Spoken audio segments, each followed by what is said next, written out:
For most of your life, you've been told that you are separate from others, from the world, from the universe, that your thoughts exist solely inside your brain, that your actions are isolated events in a mechanical universe. But what if all of that is wrong? Everything you believe about separation is an illusion. Quantum physics, arguably the most precise science we've developed, has revealed something that turns our classical worldview upside down. Beneath the surface of what appears solid, we find a realm where particles do not behave like individual units, but rather like waves of interconnected potential. One of the most shocking discoveries to emerge from this field is something called quantum entanglement. Entanglement is the phenomenon where two particles, once linked, remain connected regardless of the distance between them. Change the state of one, and the other responds instantly, as if no space or time separates them.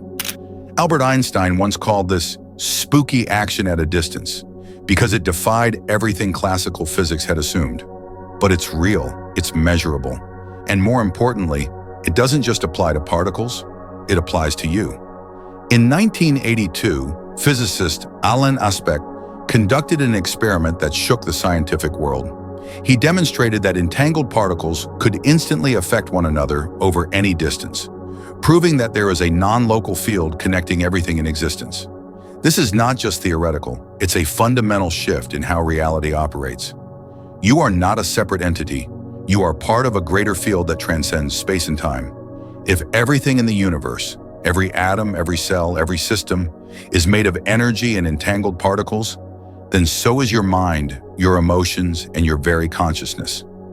This means that the thoughts you think, the emotions you feel, the intentions you hold, they don't just stay inside you.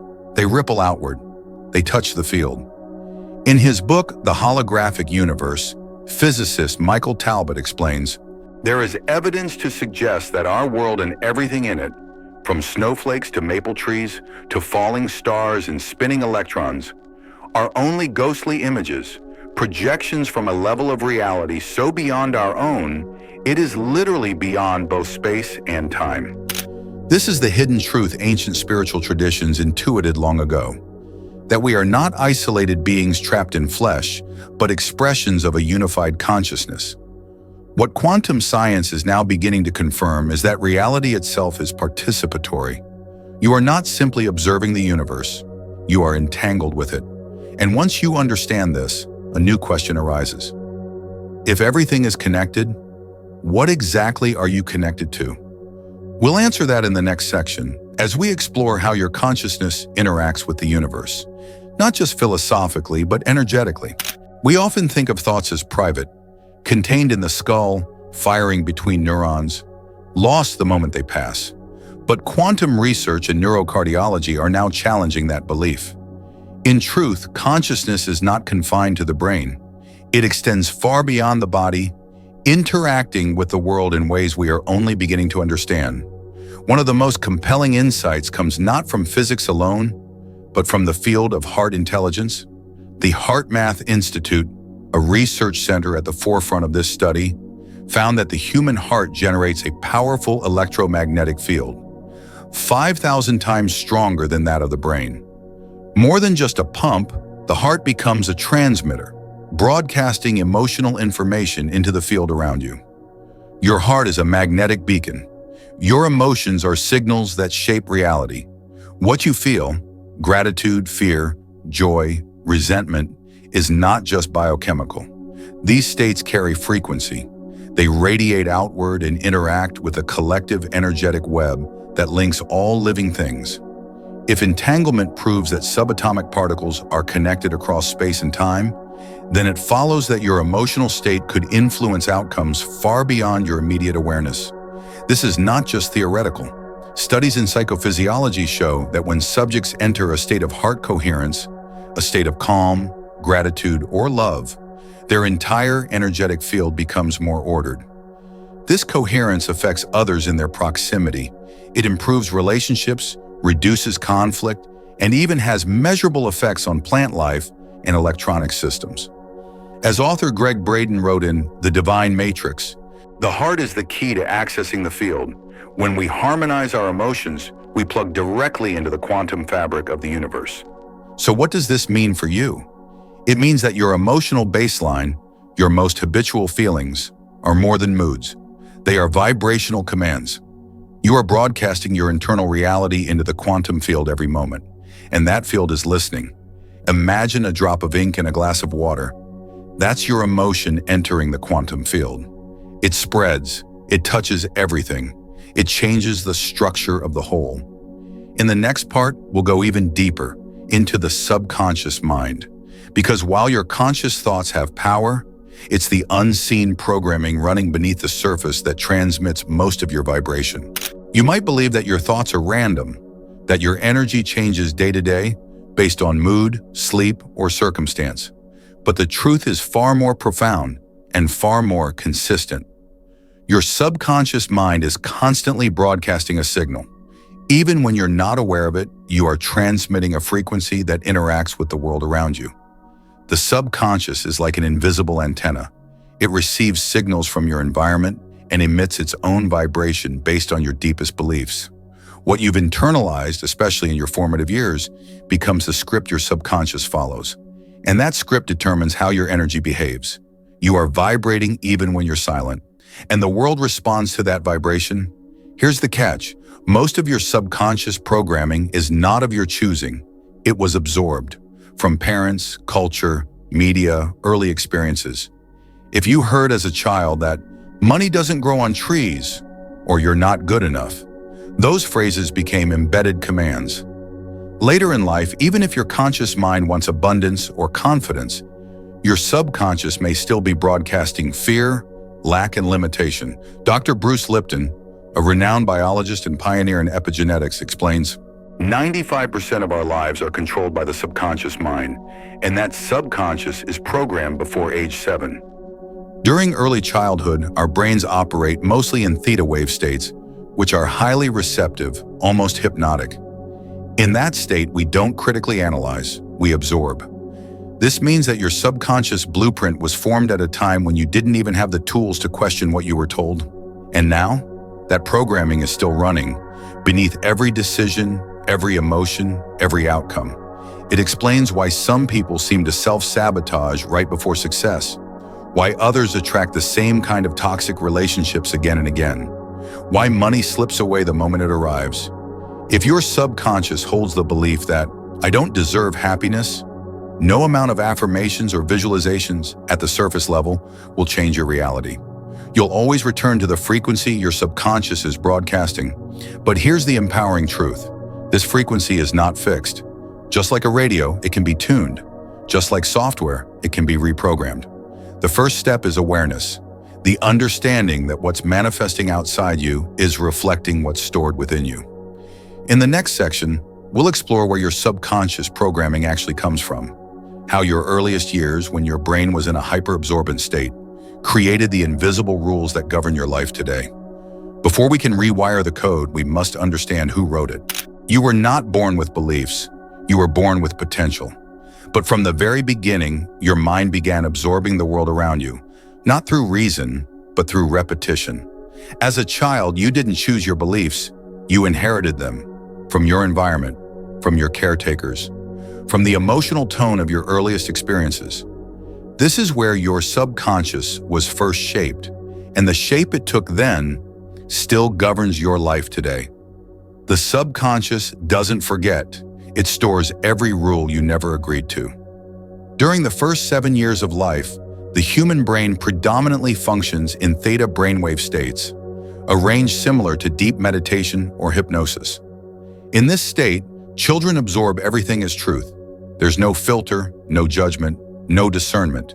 Every repeated message becomes programming. Dr. Bruce Lipton, author of The Biology of Belief, explains it this way.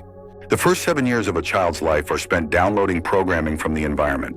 These programs become the foundation of the subconscious mind, which in turn operates 95% of our daily behavior. This means that if you grew up hearing, you have to work hard for everything, or people can't be trusted, or love always hurts, those ideas became emotional truths, even if they were never intellectually accurate. And here's the challenge. When you grow older and try to change your reality, you're doing it with only 5% of your mind. Your conscious will might say, "I deserve success," but your subconscious says, "No, you don't." Guess which one the universe hears more clearly? Your vibrational baseline is determined not by your affirmations, but by your beliefs. And most beliefs are unconscious. They're not just thoughts, they're frequencies, ingrained patterns that magnetize certain experiences into your field. For example, if your subconscious believes that money is scarce, you might attract jobs, but always ones that barely pay enough. If you believe you're unworthy of love, you might meet people, but continually sabotage intimacy or attract partners who mirror your inner unworthiness. If you think success comes with sacrifice, you might climb high, but burn out every time you get close to joy. It's not self-sabotage, it's subconscious alignment. You don't attract what you want. You attract what you are programmed to expect. This is why many people stay stuck in cycles that feel strangely familiar. Because on an energetic level, the subconscious is trying to keep you safe by repeating what it already knows, even if what it knows is pain. But here's the truth that can liberate you. Programming is not identity. You are not your childhood. You are not the beliefs you were given. You are consciousness, aware, adaptable, and capable of rewriting your inner code. In the next section, we'll explore the science of the brain, the quantum behavior of thought, and how your mind may be far more powerful and interconnected than anyone ever told you. The brain has long been seen as the control center of consciousness, a vast network of neurons firing in electrical storms, forming memories, emotions, and thoughts. But if you zoom in deep enough, far beyond the synapses and chemical transmitters, a more mysterious layer emerges, one that may connect your very thoughts to the quantum field itself. Inside your neurons lies a structural framework called microtubules. For decades, they were thought to simply help the cell maintain its shape and transport materials. But in the 1990s, two brilliant minds, Sir Roger Penrose, a physicist, and Stuart Hameroff, an anesthesiologist, proposed something radical. They introduced the OR theory, orchestrated objective reduction, which suggests that microtubules may be the site of quantum activity within the brain. In other words, your thoughts may not be entirely classical electrical signals. They may arise from quantum-level events, which are non-local, non-linear, and deeply entangled with the universe itself. Your mind may not just live in your brain, it may be tuned into the fabric of reality. Why does this matter? Because if your consciousness is connected to quantum processes, then your thoughts are not bound by locality. They could be influencing and influenced by the unified quantum field that connects all things, instantaneously and beyond time. In The Emperor's New Mind, Penrose writes, "Consciousness cannot be explained by classical computation.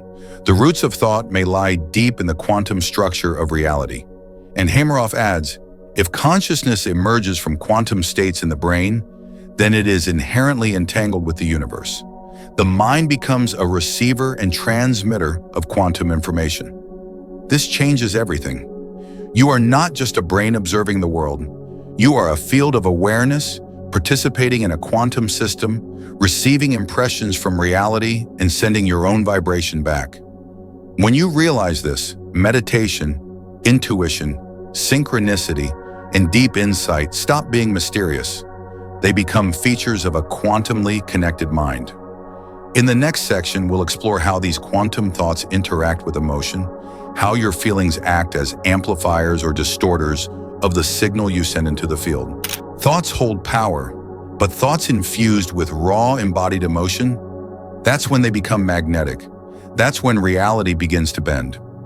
Most of us were taught that emotions are side effects, that we feel a certain way because of what happens to us. But what if that's backwards? What if emotion isn't the reaction, but the signal? What if your emotional state is the frequency you're sending into the field, and that frequency is shaping what returns? Here's what science tells us. Every time you think, your brain triggers a chemical response. That chemistry produces a feeling, and that feeling reinforces the original thought, deepening it. Over time, your brain and body become addicted to this cycle. You're no longer just having thoughts, you're becoming them. And those emotional vibrations are not staying inside you. They're radiating outward, like signals sent to a waiting receiver. According to Dr. Joe Dispenza, thoughts are the language of the brain and emotions are the language of the body. Together, they define your state of being. But this state isn't just a psychological description, it's a measurable electromagnetic condition. Your body becomes a broadcast tower, transmitting what you consistently think and feel into the quantum field that surrounds you. Think about it. You might say, "I want abundance." But if you feel fear, doubt, or tension when you say it, the field doesn't respond to your words. It responds to your frequency.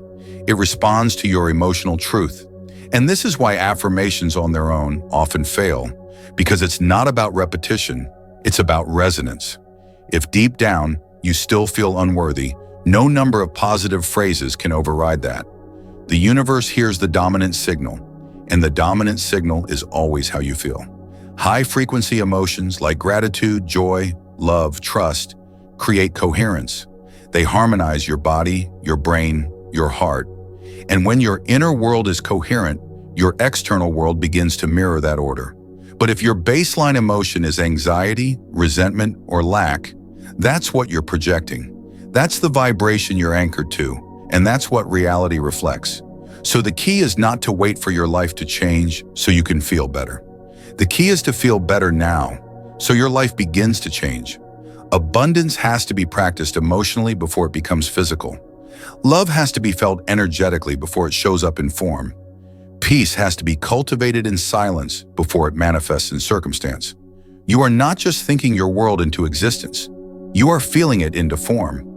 In the next part, we'll explore exactly how to begin shifting that inner signal. Not just in theory, but in practice.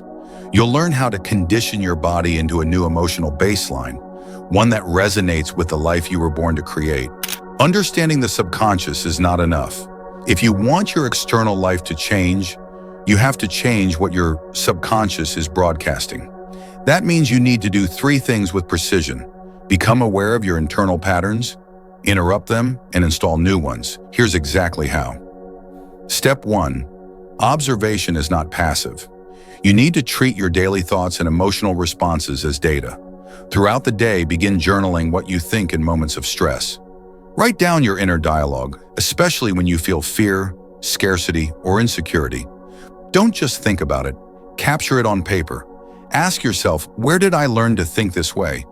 And does this belief belong to me, or was it given to me? Once you've identified repeating patterns like, "I never have enough," or "I always mess things up," you're ready for step 2, accessing the subconscious to make a change. This requires entering the theta brainwave state. That's the frequency range your brain naturally enters just before sleep and right after waking. To intentionally reach this state, you'll use meditation. Here's how to do it effectively. Find a quiet space where you won't be interrupted for at least 15 minutes. Sit comfortably, close your eyes, and focus on your breath. Inhale slowly through your nose for 4 seconds. Hold for 4. Exhale through your mouth for 6. Do this until your body feels heavier and your thoughts begin to slow. That's your shift into theta. In this state, the subconscious becomes receptive. Now begin visualization, not as fantasy, but as mental rehearsal. Imagine a specific future event you want to experience. It must be clear, detailed, and emotionally charged. For example, if you want to feel confident during a public presentation, visualize yourself standing on stage, calm, clear, and powerful. Hear the applause, feel the pride. Experience it as if it's happening now. Your subconscious learns through repetition and emotion, not logic. You should repeat this visualization daily, ideally right after waking or right before sleep. After 21 to 30 days, your brain begins wiring new pathways, and your nervous system will respond differently in real situations. Next, use EFT, Emotional Freedom Technique, to remove emotional resistance. While focusing on a limiting belief, gently tap the following acupressure points using your fingertips: the side of your hand, the top of your eyebrow, the side of your eye, under your nose, your chin, your collarbone, and under your arm. As you tap, speak a simple setup phrase like, "Even though I believe I'm not good enough, I deeply love and accept myself." You'll feel emotional tension begin to release after a few rounds. In addition to EFT, apply NLP, neuro-linguistic programming to overwrite old commands. A simple NLP exercise is the swish pattern. Picture the old behavior or emotional reaction you want to change. Make that image small and distant. Then imagine a new empowered version of yourself. Calm, confident, successful. Make that image big, bright, and close. Then mentally swish them. Let the old image shrink and disappear while the new one takes its place. Repeat this visualization 5 to 10 times rapidly. It reconditions the association. These are not feel-good exercises. They are mental reprogramming tools backed by neuroscience and behavioral therapy. The key is repetition. You're not trying to force belief. You're retraining your nervous system to respond differently until your subconscious accepts the new pattern as reality. When that happens, your decisions change. Your posture changes. Your tone, your choices, and your vibration all begin to shift. And as we'll see in the next part, the outside world starts shifting too. Not by coincidence, but by resonance. How do you know that the inner work is actually working? How can you tell if your subconscious is reprogrammed and your vibration has truly shifted? The answer is not abstract. It shows up in your life, and when it does, it's unmistakable. One of the first signs is that synchronicities increase. These are not random coincidences.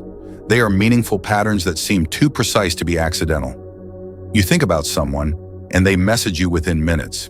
You speak about a topic you've never discussed, and suddenly it shows up in books, videos, or conversations around you. These are not hallucinations. They are signals from the field. When your frequency changes, you begin attracting reality that matches it, naturally and without force. Another sign is that old habits lose their grip.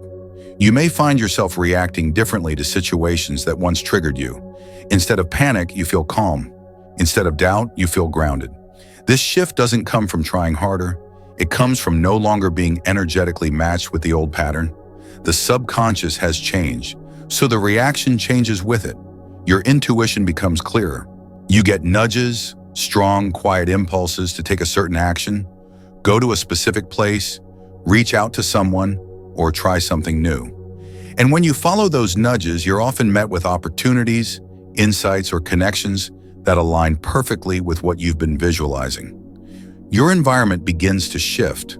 People who no longer match your new frequency may drift away, not through conflict, but through natural disconnection. At the same time, new people and experiences enter your life, often carrying the energy, mindset, or vibration you've been cultivating internally. And perhaps most importantly, you feel a growing sense of ease and flow.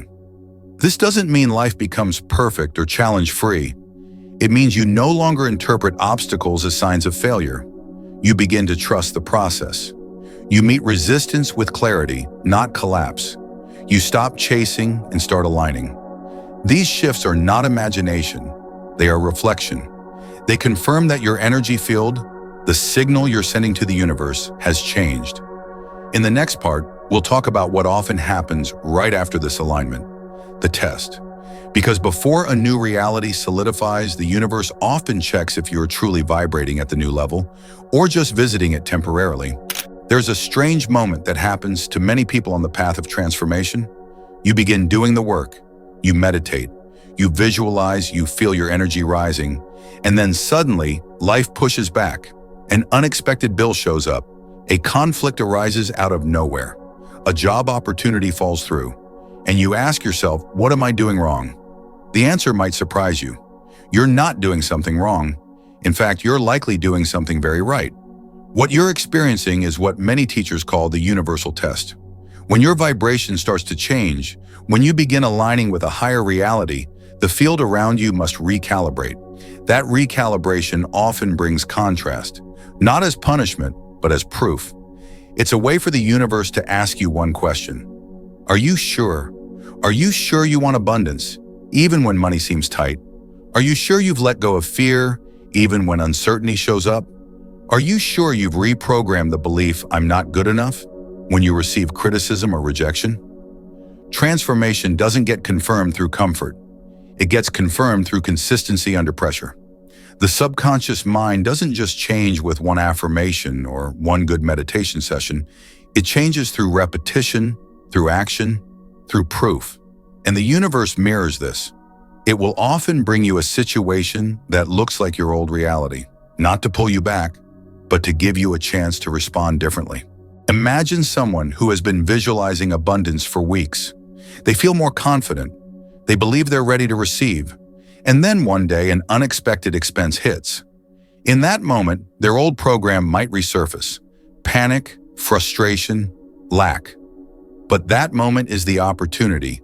If they stay calm, centered, and faithful to the new vibration, even in the face of contradiction, they confirm the upgrade.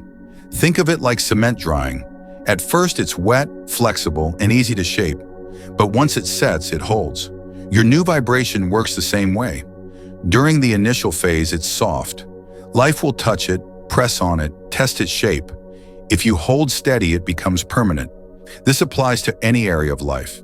If you've reprogrammed your beliefs around love, you may suddenly attract someone who triggers your old abandonment wound. Not because the universe wants you to suffer, but because it wants to see if you'll choose differently this time. Will you run or will you open? Will you cling or will you trust? If you've been building self-worth, life may give you criticism, not to destroy you, but to show you how strong your foundation really is. This process is not cruelty, it's confirmation. It's how the quantum field checks for vibrational integrity. You're not being tested for perfection, you're being tested for consistency. When you pass these tests, not by forcing the outcome, but by staying calm, choosing the new belief, and holding your energetic center, you don't just change your thoughts. You solidify a new frequency. And once that frequency becomes your default, reality no longer needs to test it. It begins to build around it. In the final section, we'll talk about what happens when you truly let go, not of your dreams, but of control. Because the final step in manifesting from the field is surrender, and it changes everything. You've done the work. You've become aware of your subconscious patterns. You've reprogrammed them with new beliefs. You've visualized, meditated, aligned. You've passed the tests of uncertainty and contradiction. So now there's only one thing left to do, and it's the most difficult, most powerful step of all. You have to let go, not of your vision, not of your desire, but of control of the when, the how, and the exact way you expect it to happen. This is called vibrational surrender, and it is not weakness, it is mastery. When you truly let go, you're no longer trying to force reality to meet your timeline. You're trusting that the moment your frequency is aligned, the universe has already received the message, and it's responding. The mistake many people make at this stage is subtle.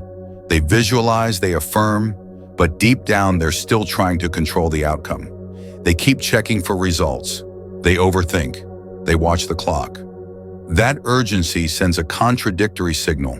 The frequency of I want carries within it the echo of I don't have, and the field responds to that lack. The universe doesn't respond to your words. It responds to your certainty. When you live as if what you desire is already done, when your body relaxes, your thoughts stabilize, and your heart opens, you enter the most magnetic state of all, peaceful expectation. This is the field of miracles. It's not passive, it's not lazy. You still take aligned action. You still show up. But you stop grasping. You stop needing. You trust that what you've sent out is already finding its way back to you in the most elegant, effortless, and intelligent form possible. Dr. Joe Dispenza puts it this way: when you become the vibration of your future and no longer need it to happen to feel whole, then it shows up because you're no longer separate from it. That's the paradox. The more you chase it, the more you affirm it's missing. But when you become it, when you live, feel, and act from the frequency of the version of you who already has it, it arrives, quietly, naturally, sometimes faster than you imagined. So how do you access this final state? First, practice faith without evidence. Don't wait for confirmation to believe. Believe before it's confirmed. That's how you shift the field. Second, practice gratitude before arrival. Every day, feel thankful as if it's already happened. Gratitude is the emotional signature of completion. And when the field registers completion, it brings reality into alignment. Third, practice detachment with trust. Remind yourself that the universe is not ignoring you. It's orchestrating details beyond what your conscious mind could ever calculate. Your job is not to control. Your job is to remain coherent. Finally, act as if it's already real. Speak, walk, decide like the version of you who already has what they asked for. That embodiment closes the gap between desire and manifestation. And when you live from that place long enough, something subtle but profound happens. You stop searching for power outside of you. You stop begging the universe for change. You realize the power has always been within you.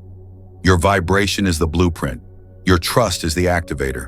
You're not waiting anymore. You're becoming. And reality has no choice but to respond.